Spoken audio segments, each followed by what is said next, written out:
बड़े लोग बड़ी बातें में आज हम दलित नेता रामदास अठावले की 10 बड़ी बातों पर नजर डालेंगे।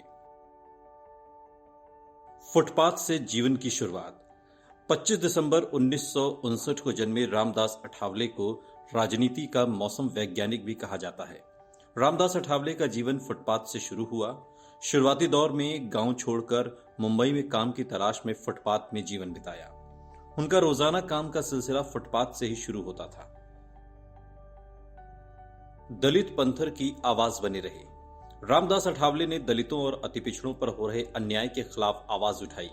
उन्होंने दलित पंथर संगठन में काम कर दलितों और अति पिछड़ों पर हो रहे अन्याय के खिलाफ मोर्चा खोलने का काम किया। दलित पंथर संगठन में महाराष्ट्र दलित नेताओं का समूह था जो काले टाइगर के रूप में मशहूर थे। हालांकि अब यह संगठन अलग होकर राजनीतिक दल बन गया है। बाबा साहब की राजनीतिक पार्टी को अपनी पार्टी बनाया। डॉक्टर बाबा साहब अंबेडकर के विचारों को लेकर दलित नेताओं ने दलित पंथर समूह बनाया था।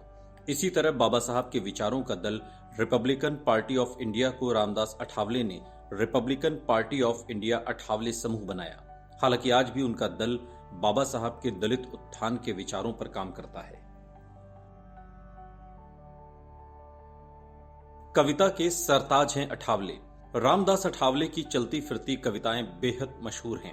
अठावले जब भी लोकसभा और राज्यसभा में भाषण करने उठते हैं तो उनकी कविताओं से सदन का माहौल हास्य से भर जाता है। उनकी कविताओं की प्रधानमंत्री नरेंद्र मोदी और कांग्रेस अध्यक्ष सोनिया गांधी भी मुरीद हैं।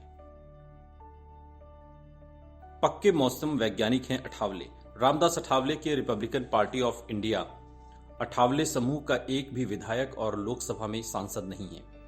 फिर भी वो खुद अभी तक किसी न किसी पार्टी के साथ खुद सांसद और मंत्री बनते ही रहे।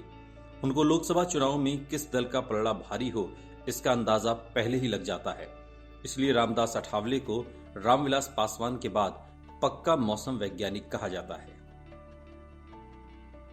भीम शक्ति शिव शक्ति का पहला प्रयोग। रामदास अठावले ने अपनी पार्टी के कार्यकर्ताओं और पार्टी की विचारधारा के विपरीत जाकर महाराष्ट्र में शिवसेना और बीजेपी के साथ हाथ मिलाया। उन्होंने बाला साहब ठाकरे के साथ मिलकर शिव शक्ति का नारा दिया था। इसके चलते अठावले को अपनी पार्टी के अंदर आलोचनाएं भी झेलनी पड़ी, लेकिन अठावले ने इसकी परवाह किए बिना अपना समर्थन शिवसेना और बीजेपी को जारी रखा। अठावले को फिल्मों से खासा लगाव है। रामदास अठावले को फिल्मों से भी खासा लगाव है। उन्हें जितेंद्र और देवानंद की फिल्में पसंद हैं। अठावले आज भी फिल्मी स्टाइल के कपड़े पहनते हैं और उनके कपड़े पहनने का अंदाज आज भी फिल्म जगत और संसद भवन में मशहूर है। वो आज भी रंगीन कपड़े पहनते हैं। गो कोरोना गो का नारा दिया। भारत में कोरोना से हाहाकार के चलते रामदास अठावले ने गो कोरोना का नारा मुंबई से दिया था। उन्होंने चीन के उच्च कमिश्नर के साथ मिलकर गो कोरोना का नारा दिया। उनका यह नारा बेहद मशहूर और विवादों से भरा रहा। पार्टी की बदनामी को लेकर डोनाल्ड ट्रंप से नाराजगी। राष्ट्रपति चुनाव में अमेरिका में हुए हिंसा का रामदास अठावले ने जमकर विरोध किया। उन्होंने कहा कि ट्रंप की पार्टी का नाम रिपब्लिकन पार्टी है, मेरी पार्टी का नाम भी रिपब्लिकन पार्टी है। ट्रंप उनके रिपब्लिकन पार्टी का नाम हिंसा कर अपमान कर रहे हैं और इसके चलते उन्होंने ट्रंप से फोन पर बात करने की कोशिश की, लेकिन चुनाव के चलते ट्रंप से बात नहीं हो पाई। अठावले के बेटे ने आजमाया फिल्म निर्देशन में हाथ।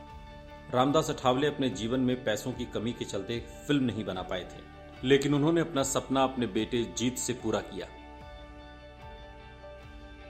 बड़े लोग बड़ी बातें में आज इतना ही। आगे की कड़ी में कुछ और किस्से और कहानियों के साथ फिर हाजिर होंगे। तब तक देश और दुनिया की तमाम बड़ी खबरों के लिए देखते रहिए TV9 भारतवर्ष।